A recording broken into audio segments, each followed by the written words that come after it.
Hello, everybody, and welcome back to Astrology and Beyond. Today, with your host Tatiana, also broadcasting for ANN Archetypal News Network. And today, I'm going to bring you specifically a video on the solar eclipse occurring in Libra on October 2nd. That is in 2 days. So, there will be some time for you to ponder upon these themes. This energy is not on the day. Obviously, all energies are always bleeding and blending and have phasing and intensities. The most intense will be obviously during the eclipse, where the energy is just like, you know.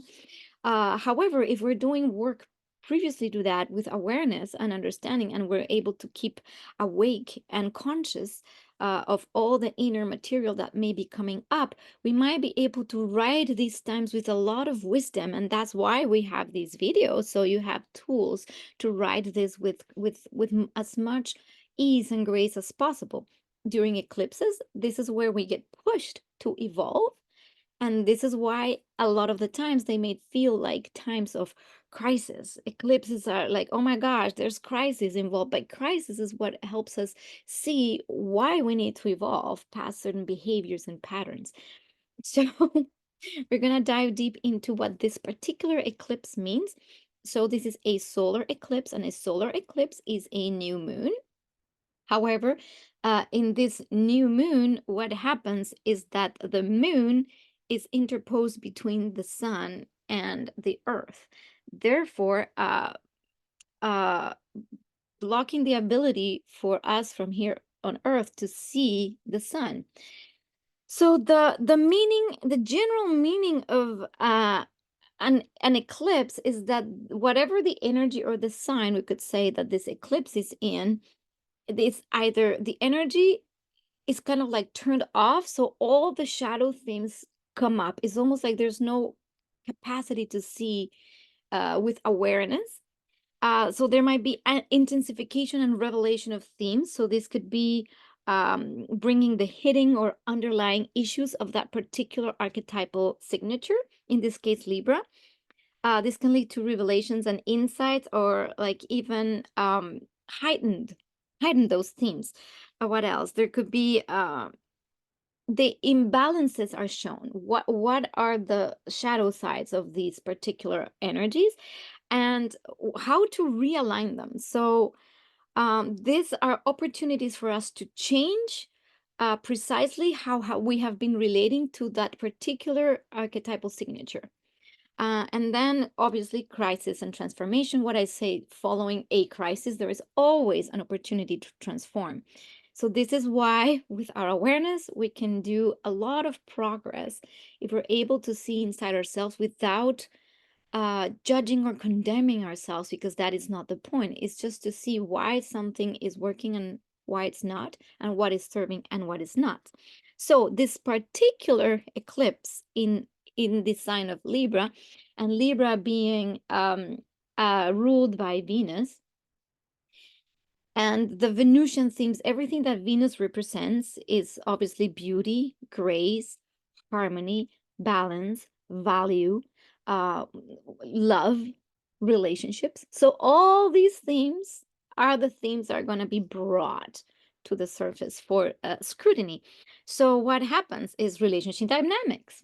So we've been having these eclipses in the Libra and Aries axis since July 17th, 2023. That's when the node moved into Aries.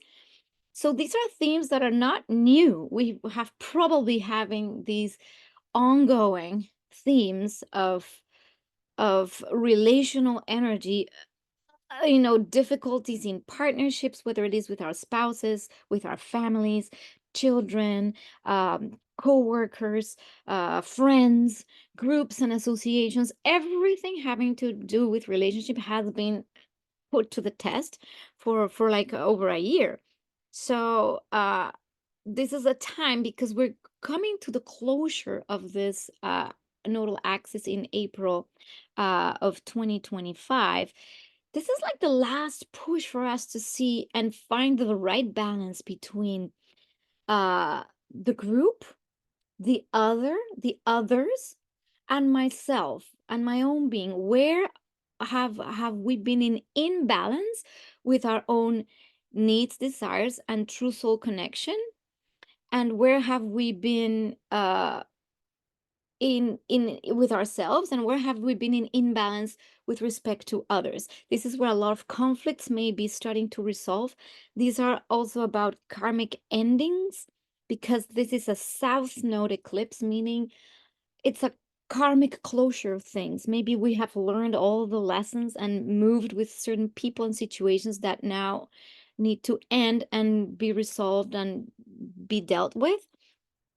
And it's also the so it's the closure of certain themes, and or the revamping of certain patterns that we are now wanting to close and finalize within our own beings with respect to those themes of autonomy, independence, and what we want truly for ourselves and our own personal needs, with how to balance and share and and have a healthy relationship with others, all the while not giving ourselves up completely.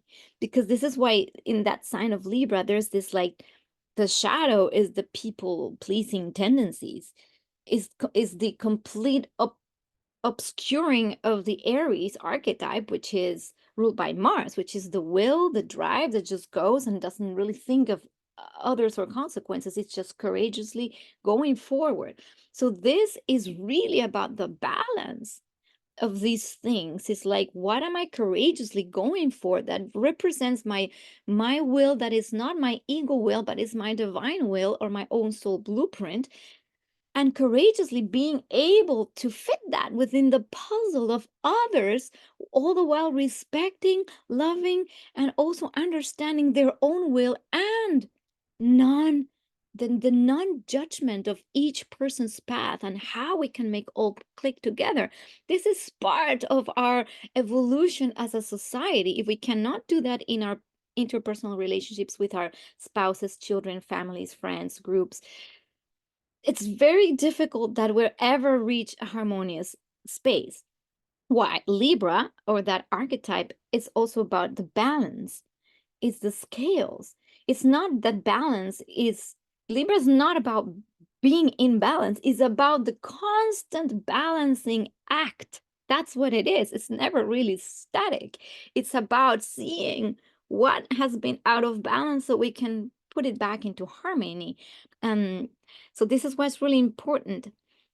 So we will be challenging, obviously, this eclipse will be challenging the people-pleasing tendencies, and also the transformation of social connections in general.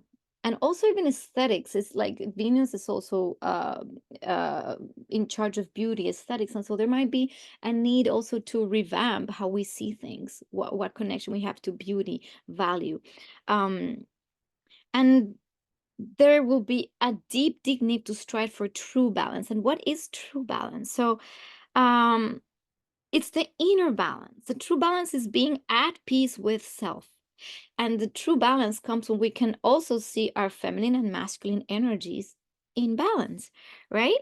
Um, so yeah, this is a very important time to integrate the qualities also of fairness, justice, harmony, authenticity, cooperation. But how do we do that if we are not true to ourselves? So the first part, and this is why the eclipse in Libra will probably push or amplify the energy of Aries, which is energy of the will, is the energy of going, is the energy of self-directed action. And it's interesting. I'm gonna share a dream I had last night, like, of all things, right? The archetypes speak. I had to go somewhere, take a train, uh, and I was with my partner and some other people, and they left me at the train station, and I had to go on this trip by myself, and I felt this deep kind of sadness of having to do this all by myself. So I went on this, I was in the train and just courageously, just going. However, there was a sadness of of having to just be by myself. So there is a new way of seeing that we can still be ourselves and be with others and cooperate and create harmonious interactions. So this is why this eclipse is going to bring all the nasty stuff that has been preventing that from happening organically and beautifully. I was actually watching a Colombian astrologer that I really like, Juan Carlos Gomez, and on this same topic, and he mentioned something that I really liked. I mean, in his he was with another astrologer, and I'm like, oh, this is really cool what they say about this, because um uh it was about the nature of the have to versus the want to.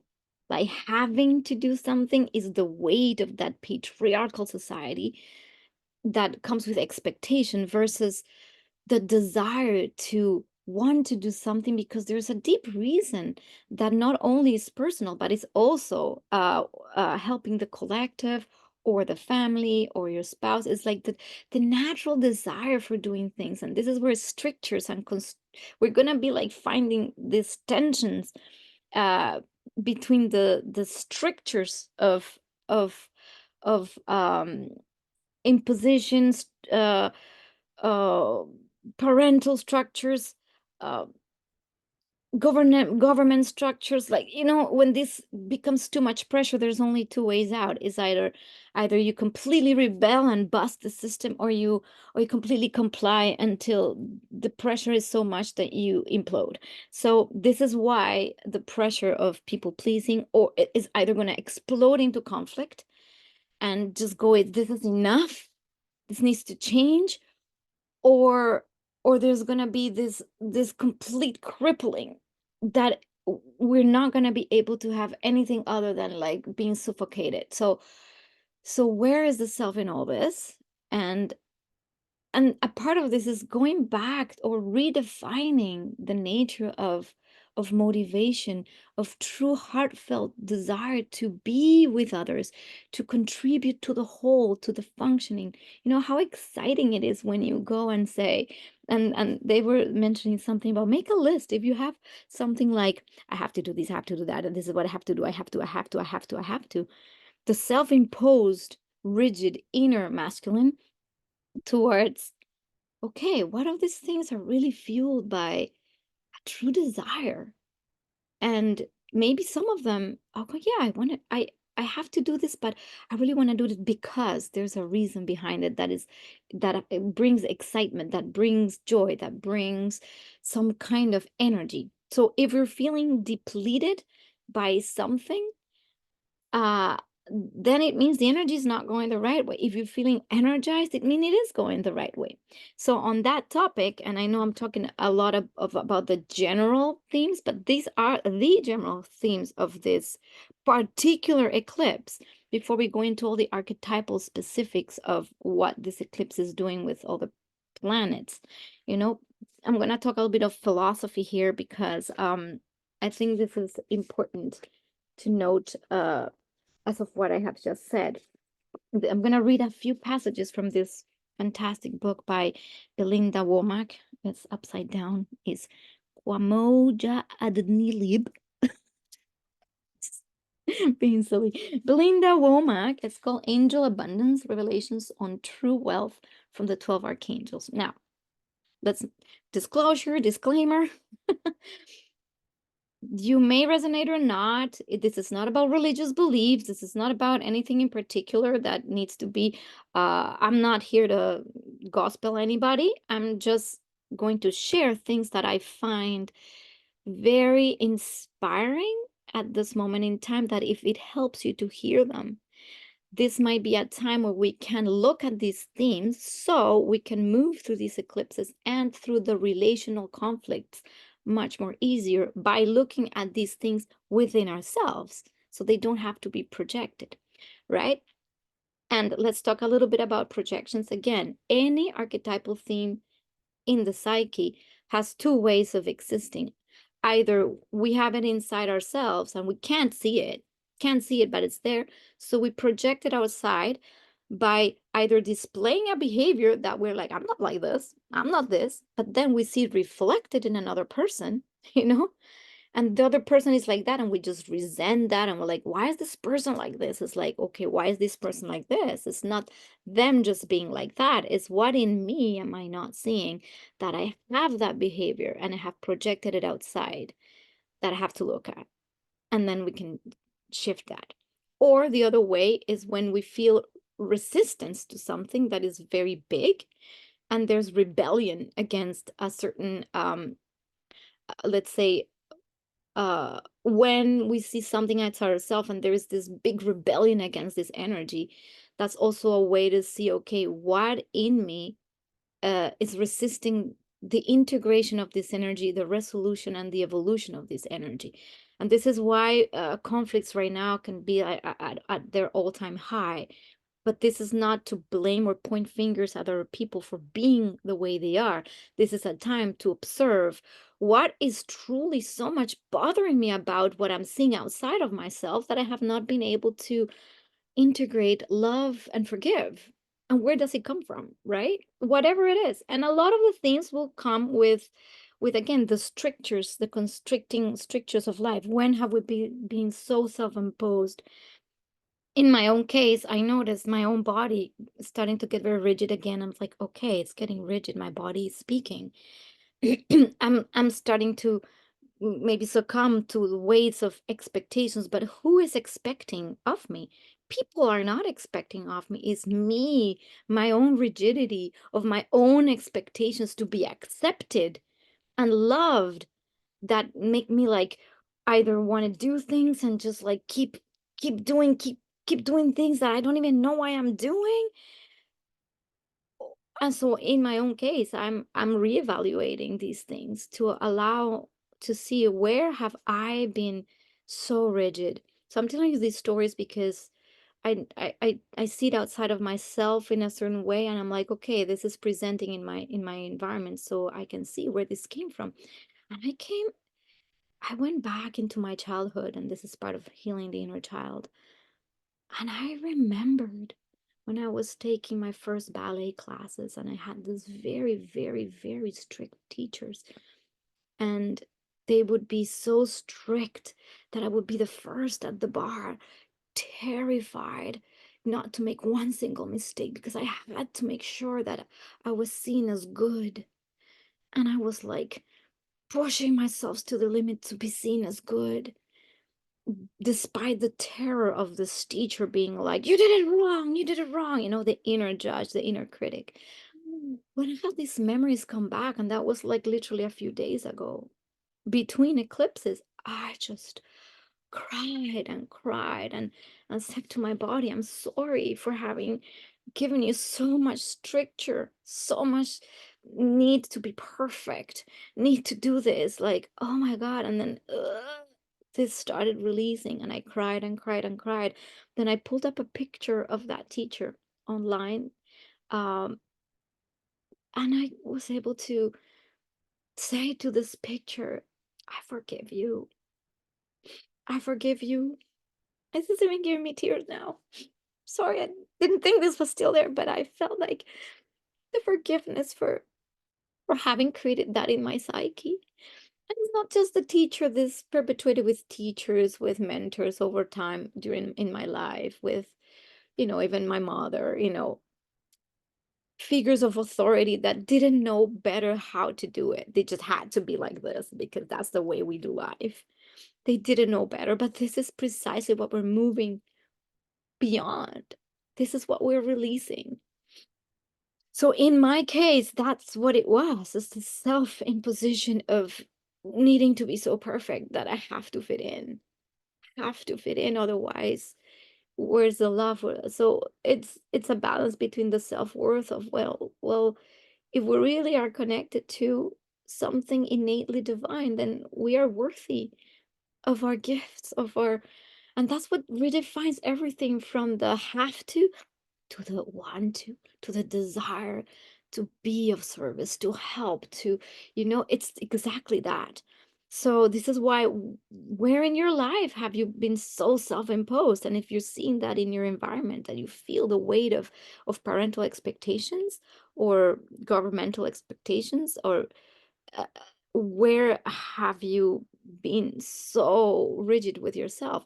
And if you're the one being like that without noticing that you're doing that onto others, then notice what in you uh have you not forgiven that it has to be like that? And this is where I'm going to read a little bit of Belinda Womack. I know this is going to be a little bit maybe long, but very juicy. So I encourage you to stay until the end if you want to extract all the wisdom from this transmission. So what Belinda Womack and the angels called the old male, which is basically not the divine masculine, but is the old ego male structures that have dominated our existence for however long, you know. Fierce old male, fierce, controlling, judging old male archetype lives in the rational, analytical, and task focused part of the masculine brain. He is the critical, intimidating, mental voice of pressure. He pushes you to meet deadlines, stay in control, and be judgmental of yourself and others. And he sees ruthless competition as something that motivates you to do better. He manipulates you into believing that his way of thinking and behaving protects your ego and your life from change. He loves to give orders and boss you around so that you stay on track and stay afraid of authority. He may sound convincing with his logical and seemingly well founded complaints and observation of what is wrong. He lets you know when you don't measure up compared with another, and he encourages you to never be satisfied with what you have accomplished or with what you have acquired. His influence will tell you to never question or confront authority, whether they are right or wrong, and to stick with the status quo and play it safe. His criticism may remind you of your own parents or of other dominating authoritarian figures in your past. When you hear critical thoughts in your mind, focusing on all you have not achieved and pointing out all that you need to do but are not doing, recognize this as the voice of the old male. This demanding emperor speaks the negative, fear-inducing language of not enough. So there you have it. That is the old male. And a lot of us, without awareness, we live with that part of our masculine. And this is, again, this is the masculine energy that lives in every single human. And a lot of us have that voice still there, the not enough voice, the critic, the judge, saying either you do it again, if you're doing it to yourself, then you become the people pleaser because you're really hard on yourself. And if you're doing it to others, you start judging others for not doing good enough or not meeting your expectations. It's still in judgment. So you see, this is all the way of being. Now, let's look at the the old female. When the ego is lacking in perfection, the controlling, judging old male calls in the crippling old female archetype to fill your mind and body with guilt, shame, helplessness, and anxiety.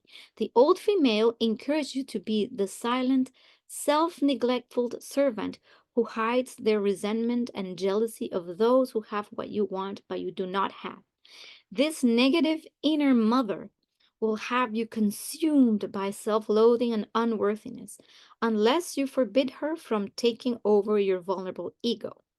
She is the humiliating inner voice of shame and rejection as she whispers in your ear to blame yourself or blame another for why you are lacking or feeling mistreated. As you find yourself sinking into despair, she tells you that you deserve to be miserable and poor. This self appointed and highly entitled mean queen is the generator of both lack and victim consciousness for your ego. The old female, together with the old male, will make you think and feel that you have less intelligence, ability, and opportunity than others and that your best hope is to find someone who will take care of you if you sacrifice your life to be the caregiver. So this is the quintessential, I I have no choice. There's nothing I can do. I'm poor me. This is the very poor me that is the receiver of all the um of all the like I don't deserve to. I don't the non-deserving, the voice of shame and guilt, and so these archetypes are being now evolved into something that it's very appropriate for this eclipse: transforming leadership and the misuse of power. And this is something that we'll see again, because as Pluto just moved back into Capricorn, it's again exposing those last bits of how power has been so it's no longer serving to be at the top. We need to come back to self-empowerment and self-authority. This is very important, having the responsibility and the integrity for our own decisions and choices that we can also stand behind. Like, if I made a choice of any kind, I need to be responsible for that choice and how that plays out in my environment. So this is taking responsibility for my own choices. If I decided to people please, then I'm gonna have to see this in this eclipse really strongly.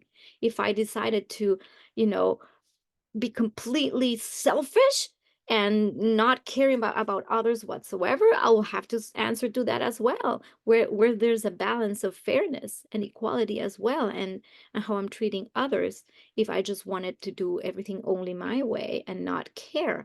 So you see, these are the imbalances. Now, uh, why do human beings believe they need to be governed, ruled, protected, and told what to do? From our perspective, and this is the angels speaking, only those human beings who have disconnected from their divine wisdom need or desire to follow or rebel against a leader outside of the soul. So, this is why it's very important. Those human beings who have disconnected from their inner wisdom. There you have it. That's when we go into ego. And that happens to all of us. We're human. So it's not like no one's saying here that anybody's really kind of spared from that. It's just bring the awareness. Where have we disconnected? Leaders of governments, religions, institutions, corporations, and wherever else another human being seeks to lead can be divided into two primary camps. One camp uses fierce old male and old female to lead the head egos in charge. So this is probably the largest population of leaders come with this way of being. Let's judge others, meet deadlines. This is what you need to do. This is the expectations. This is how we meet expectations. This is what you need to do. I'm here in charge, and this is what needs to happen. And there's no space for the care and the who are you. So this is one way of leading that we've seen in most of our society. Okay. In another much smaller camp, the leader leads with their heart power and soul's direction. When the leader who is leading from the ego thinks they are leading from soul, then they may deceive, manipulate, and confuse everyone, including themselves. And this is kind of what is the trickiest part: is how do we truly see whether or not we're connected to soul? And we think we're leading in the best of intentions. And this is, again, not to judge a leader, but let's say in our world, there's someone that really believes this is the way, this is the only way this needs to be done because it's going to be good for so and so. And let's take, I don't know, from corporations and people that believe genuinely that they're doing something really good for others, therefore enrolling them in it has to be this way, and then making them believe that that's the way, but not allowing them to feel in their hearts whether or not that is true for them. And therefore, that's when we have a bunch of people just following like sheep or sheeple, right?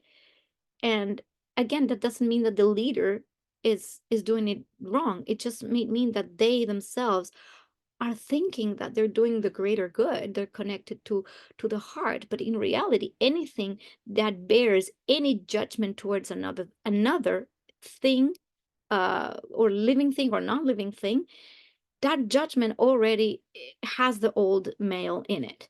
Anything that, well, it shouldn't be, it shouldn't be. That's it. Right or wrong, that's it. We are already there. So this is the right way, this is the wrong way. That's how you know. The state of non-judgment is very tricky, because this is when you literally go, it is what it is. It is what it is. And I did speak about, the other day, I brought up the Four Noble Truths that a dear friend, Maggie Calder, brought from the wisdom of the Buddhist perspective, where one of the principles or pillars is, it is what it is. It's just it's the complete surrender to things being what they are, without the judgment of why they are that way, or trying to change and manipulate and more controlling, just the observation and the compassion. So this is what we're moving into. This is not necessarily easy, but I feel very passionate about bringing this over in the conversation. And please let me know in the comments below if any of this is making sense to you, if you're resisting this information, or if you're like, oh my God, I've never thought of this. I would love to hear from you. Uh, so ego wants instant gratification, and when they have fierce old male in the driver's seat, they can act from a self-righteous mindset that tells them they can have whatever they want. They believe they have the right to take it from wherever and whomever they think has it. Not only do they justify taking, but they may also enlist their followers into taking for them. And this is when a lot of people disconnect from their own inner guide that says, this is not in alignment with me, my purpose, my soul, and my inner knowing that this is not what I should be doing." Again, is it wrong or right? No, it's just every person has a divine essence guiding them. uh mm, Fierce old female may have seduced you into believing that you are a victim of the current and past decision makers. Basically, well, the governments do that. There's nothing I can do about it. I just have to, suck it up and go with the program, right? Including your parents, coaches, school teachers, and medical advisors. Can every authority in your life bring disappointment and despair into your movie? We say only if you allow this to be your reality by silencing your divine will. And this is where we come into divine will and why this eclipse is going to bring up all that. So we will probably see both of these archetypes play out really strongly. The forceful, I want it this way, and the victim of like, oh, I'm just the victim of the circumstance. And this might come up into why our relationships are not functioning, because we're not taking up a stand for the divine will, right? um Mystics have walked schoolroom earth for ages without being involved in conflict, held at gunpoint, or forced to go against their values and ethics to survive. They knew to keep the vibration high and fill their minds with undiluted love. They said no to being entertained by politics, judging the good from the bad, or falling prey to the sales pitch. Follow me, do as I tell you, and I will keep you safe and rich. And unfortunately, this is a lot of what our governments do, or even our parents. When, I don't know if you recall when you were maybe younger, maybe that happened to you, but your parents had this power over you, and they had this financial power over you. If you, then I will give you, if you don't, then you don't have this. And that does not follow this divine, I mean, healthy healthy father energy or healthy divine masculine energy provides direction and structure, but it does not say you have to. It never says you have to. It only says, this is what could happen, this is what could happen, this is what could happen, this is your choice. I love you so much that whatever choice you take, I will just be able to guide you back into what will be best for you. But if you need to take that route and experience that and just, fall so many times, that you yourself will know when to take that guidance, when to take that advice, when to take that wisdom from the divine masculine, divine father, right? Archetype. And this is what we're moving into. So if we are still in these dynamics of relationship that are toxic because of these manipulation tactics, which come absolutely from, and now that the host of this eclipse is Venus, and Venus right now is in Scorpio, and it's like it will reveal where we have this manipulative tactics, to try and get what we want from others, instead of offering ourselves more openly and say, well, if we want to provide guidance to another, then we just suggest a path. And we can also say, this is the consequences of this is the consequences of that, this is the consequences of this. But you choose, and there's no judgment in whatever choice you're making. So there's no like tit for tat, energy. Uh, mm, uh, okay, so this is the last I wanted to see you. There was something else I wanted to share with you about this. If you surrender the ego to the authority of soul, then suffering from the interference from outside authority figures is unnecessary. We know what we are sharing with you. It is our mission to move the one human body out of a lack of freedom of choice and into abundance, harmony, and balance for the greatest good and highest joy of all. Well, there you have it. That was a big chunk, and I really felt that this was so important to share. Now, I'm going to move into the next segment, which is, now that you understand this like basic context of why things might get really ugly, and I gave you already, thanks to Belinda's beautiful channelings, uh some context of how we can start moving past that, and whether or not you have this in your system, and how you can observe it and be observing of it. So I'm going to show you this chart. Now, the chart of the eclipse, um and I'd like to talk a little bit about the most specific aspects and their archetypal meanings. So we have two main, let's say, points that are going to cover. First is the conflictual aspect that is fostered here, like brought to you by Mars in square with the eclipse. So the eclipse is at 10 degrees and 3 minutes of Libra. So if you have any points placements at 10 degrees of any of the cardinal signs, Libra, Aries, Capricorn, or Cancer, brace yourselves, because this energy might be impacting you in a way that you're going to have to face. That doesn't mean that others don't have that, but other people, let's say, that are more impacted by this grand trine might have a an easier time, let's say. But if you're around here, so any planets, angles, or any any important points around the 10 degree, well, there you have it. This is more specifically for you that I'm sharing this, but it's for everybody. So we have the sun and the moon in this new moon, or new phase of relational awareness, conjunct Lilith and conjunct Mercury. So this is like a big energy. This is going to be squaring Mars. And what this means is that there will be definitely this need to create the conflict and see conflict in a different way as well. So let me see my notes.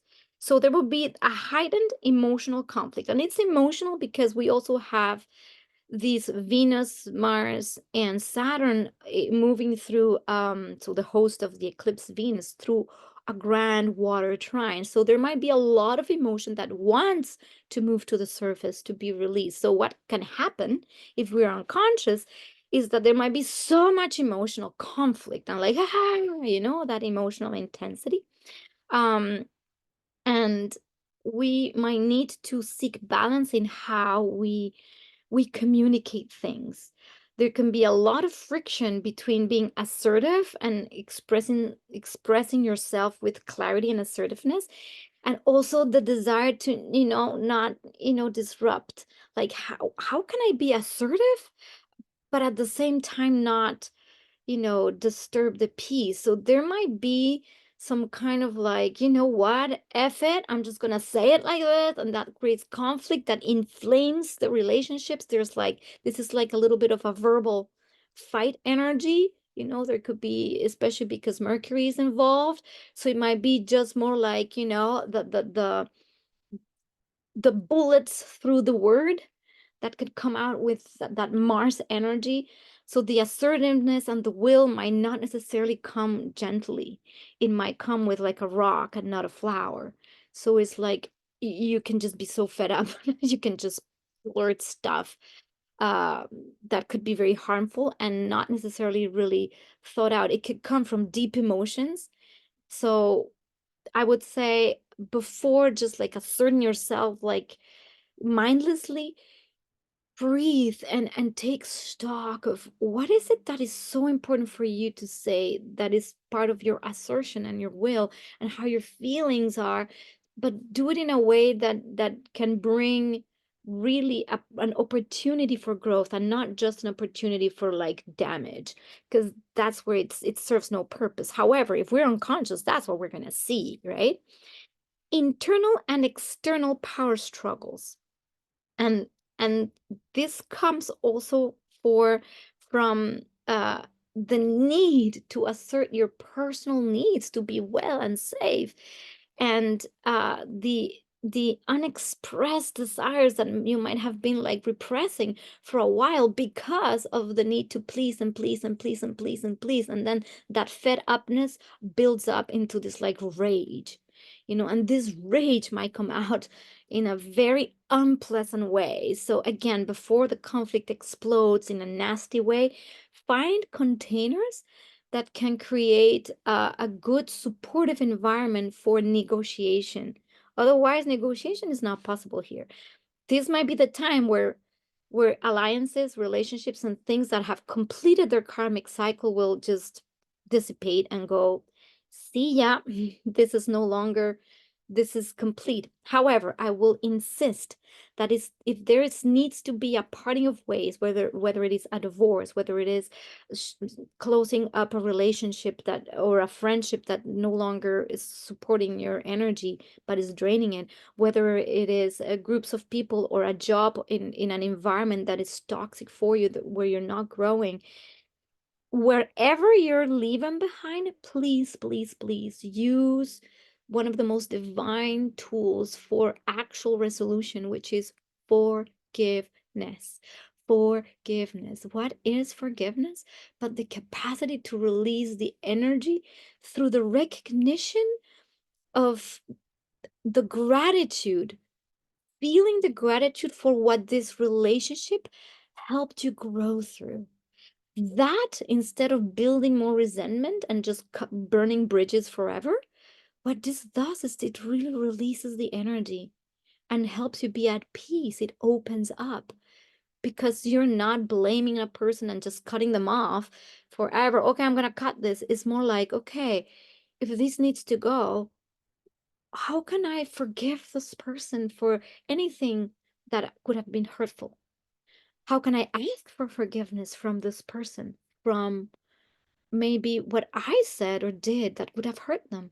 And how can I thank this opportunity, this relationship that needs to end, for the gifts, for the gifts, for the growth, and then part ways in peace. This is part of the grand trine here, which is actually possible to do if we don't just blurt out, cut, and just dismiss. Dismissive energy at this time will only create, will only leave a bad taste in your mouth, but I don't think with this eclipse that's necessarily the case if we really take on the energies of this grand trine that will provide us the maturity to do that, hopefully, and not necessarily burn bridges forever. It's more like releasing things, releasing karmic things because it's time, and do it with love, with appreciation for that other being or beings that are also a part of you.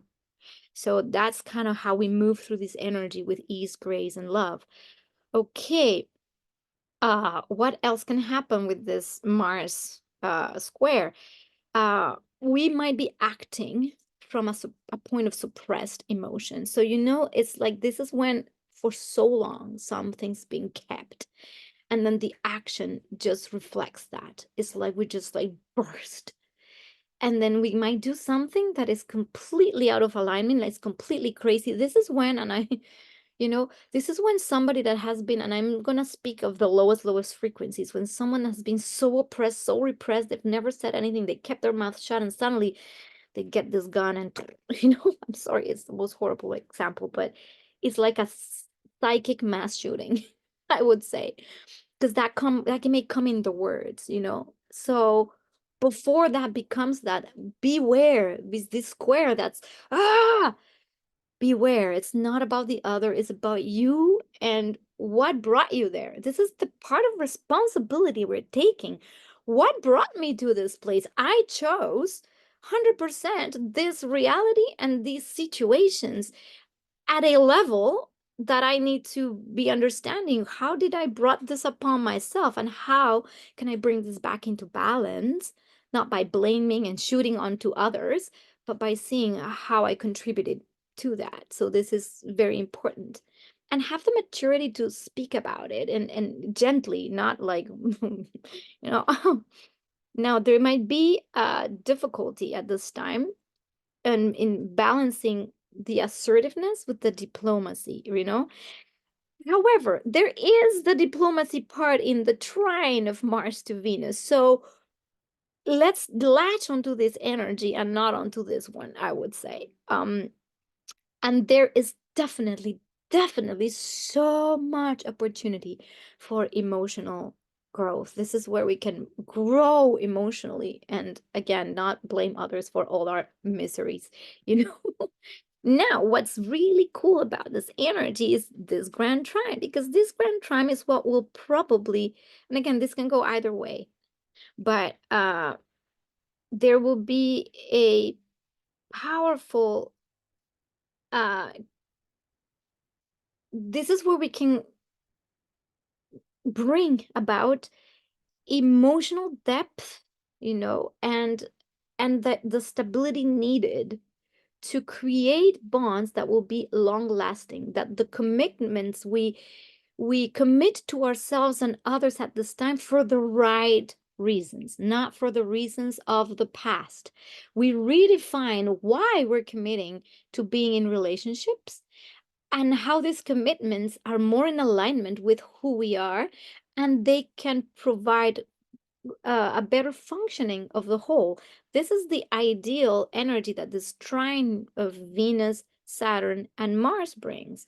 There also could be a more balanced emotional expression. So this is where, if we latch onto this energy, we might be able to also see how to speak more calmly and with a little bit more tact than just blurting out stuff. Um, the commitment and the maturity in relationships that can come out of this could be absolutely beautiful, because this is where, if we take the higher road of forgiveness, of non-judgment, and then what can happen is we end up understanding that we can still all function together. And if something cannot function together anymore because it's really far from our natural, let's say, compatibility, which is totally fine. Remember, a cactus might not necessarily live next to an orchid, and that's just the reality, right? If we realize, oh, I'm a cactus and there's an orchid, and we're just not even we're not even supposed to be in the same environment, even just recognizing that about yourself, instead of judging, why are you not like me, and why you orchid can't be here in this desert? And the orchid says to the cactus, like, oh, why are you so prickly? And why are you just like sucking all this water from me here? Why can't you be here? You know, like it's almost like this. Sometimes if we're really, as a blueprint, very far away from our own essence, then it's also an act of self-love to realize that and say, you know what? This is not necessarily the environment, the place, or the situation that is promoting the highest expression of my cactusness or my orchidness. And then recognizing that and going, I love you. I love you for the cactus you are. I love you for the orchid you are. And parting ways. And this is like, this will be my my very my parable, the parable of the garden, of the astrological garden. um so there might be also a potential challenge in expressing the emotions. This could be a little bit of the shadow side, because despite the harmonious aspect, there's still kind of Saturn involved, and there might be maybe even feelings that you're not so sure how to express this. So making it difficult to openly express feelings. So we we just need to channel the Saturn energy with the maturity that Saturn provides. Now I'm going to read a little blurb from Ren Butler, The Archetypal Universe, on Venus and Mars and Saturn in harmonious aspects, so we can actually take also the best of this energy to our advantage. So satisfactory working partnerships, steady state romantic feelings, romantic commitment and courage, a regulated flow of sexual energy, tempered desire and passion, a responsible expression of sexual feelings, knowing when to quit or give up romantically, uh, romantic and sexual integrity, a graceful diffusing of conflicts with love, which is exactly what I've been just talking about. Can we put love and compassion into this mix so the conflict does not need to be a nasty, horrible cesspool, right? Soothed discord, dynamic craftsmanship, utilitarian art, hardworking artists, a love of sculpture and poetry, structured dance forms, steady rhythm. So this is what Brent Butler has to say about the positive expression of a Venus-Mars-Saturn interaction. And like I said, if we latch into this energy, this potential, this is a good time to, if you need to divorce, this is where you do the agreements with love. If you need to part ways, this is where you do that. If you need to reevaluate your current relationship so that the functioning, like if you're really committed to a relationship and things have not been working out, this is where we can definitely help that relationship by looking into how to redefine certain workings within the relationship to promote more balance and more justice to it, all the while not sacrificing oneself and just being shut, but by not falling back into those patterns, basically. And so this is a time for courage, I would say. Courage. Who are you? Who are you? And just don't be afraid of saying, this is who I am, and this is what I contribute to the world. Don't be afraid of that, and say, and what I have to contribute to the world has many positive aspects. Okay, within this framework, how can I contribute to love and life and the world? Okay, this is who I am, and this is what I bring. So this other person says, this is who I am, this is what I bring. This is who I am, this is what I bring. And then how can we make these concoctions of amazing gifts function into something that we can work together through, and with a more committed attitude towards life? And this is actually what it's all about. It's about honoring and loving the gift of another person, all the gifts that we have, and also honoring our shortcomings and shortfalls, and just going, okay, you are also, that's also part of you, and that's okay. How can we work with that so that we all move forward, you know? And non-judging wherever we are at in life. When we stop the judgments, this is where the freedom comes in. This is where the peace, but that utopian balance comes. So how we're gonna do that? I don't know. I'll just let you decide for that. How do you stop judging? First and foremost, for stop judging, it's observe. Do you know what a judgment looks like? And I would probably observe words like any adjectives we use towards anything, whether it's positive or negative. So our languaging, for example, when I say, oh, that is, let's say, that is ugly, that's a judgment. It's different to say, I don't like this. I don't like this means you're not in resonance with that, but that doesn't mean you don't accept it. It's there, but you just don't like it. But when you say that is ugly, you're already putting a judgment on it. And you're making a whole construct of a reality based on your judgments. So, for example, look at your languaging. When you're saying you are this, every time we say a person you are and put an adjective, that's a sign of judgment. Even though we might say, oh, but I said you are beautiful. That's great. It is beautiful to say that. And I say that all the time. My gosh, do I ever do that? But it could say, like, you could always bring it back to you. Like, I appreciate your presence. Your presence lights me up. Your presence exudes a beauty that I receive. I don't know. Whatever, it's different. So when we start changing our languaging, and this is where we could have a very different relationship to the mind and to our expression. So the first thing is look how do you speak? And not only how do you speak to others, how do you speak to yourself? Uh and again, that doesn't mean it's bad to say things in the you are form, right? It's more like just the recognition that when we do that, we might more be in the judgment than in the actual acceptance of what is. So I would say observe that, observe the wording. After observing the wording, do not criticize or judge over yourself for for being like that. That's the second part. That's the compassion part. It's like, it's okay. This is the language I received from eons and eons of language being passed on with judgment, you know? So, okay, how can I start changing that? And then with the wording, changes also the energy around something. Because when you move, you are, that is, and put judgments outside to how I relate to something, it's more an internal experience. We're still accepting it, but you might not necessarily want to interact with it because it's not of your liking. But you're no longer trying to change that outside. Like, this is ugly, it needs to change, it needs to be pretty to serve me. That's a very different relationship, you see? So this is how we start changing the judgments.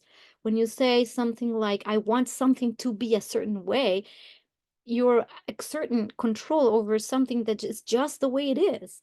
So you see, I want this to be. Whenever you say, I want you to, or I want this to, that brings judgment or control to that. So it could be more like, I would experience a lot of joy if these circumstances were here, or I don't know, and allow the freedom of choice for those circumstances to present themselves to fit that is your desire, because the universe is so unlimited that it can bring all kinds of circumstances with you without us having to control them. It needs to be like this, and the way I want it is this way, and this is the only way. And you're on the receiving end of that, therefore you have to change to to um to meet this. And that's what we're trying to move away from. I know it's hard. I do it all the time too. So this is, I'm in the process of self-observing also my judgments and the way I speak. So forgiveness to oneself as well. How do we speak to self? How do we speak to others? And that's one little way that I'm giving you to start practicing. If we can practice that, then maybe you might get a little bit more of a more conscious eclipse part. If you're listening to this and you are in the midst of some kind of relational conflict, this is a way that you can take this energy. If the comes up, go blow the steam off before you burst it out to someone, and choose your words carefully. I think that would be the very most wise thing I have to say is, like, choose your words carefully, because words are as sharp and as damaging as bullets. The energy of words carries so much power. Sometimes you don't know how much damage a word can do to somebody's psyche, to children, to anybody, right? So for the sake of of elevating this. Choose your words carefully, with wisdom and assertion, and with love. And what is the most loving things you can say to someone? It's also accepting who they are and not judging them. Okay, I think I'm just rambling and rambling now. So, oh my God, this was a long video, but I hope any of what I said today is going to help you move through these times. And I love you very much. Please feel free to share, subscribe, like. Um, and if you would like a reading with me, all the information is in the description box below. How you can find me and how I can help you move through whatever it is that you're moving through. I'm here for you, and in love and peace. Let's move on through the portal of this eclipse with wisdom. I love you, and I'll see you in the next video.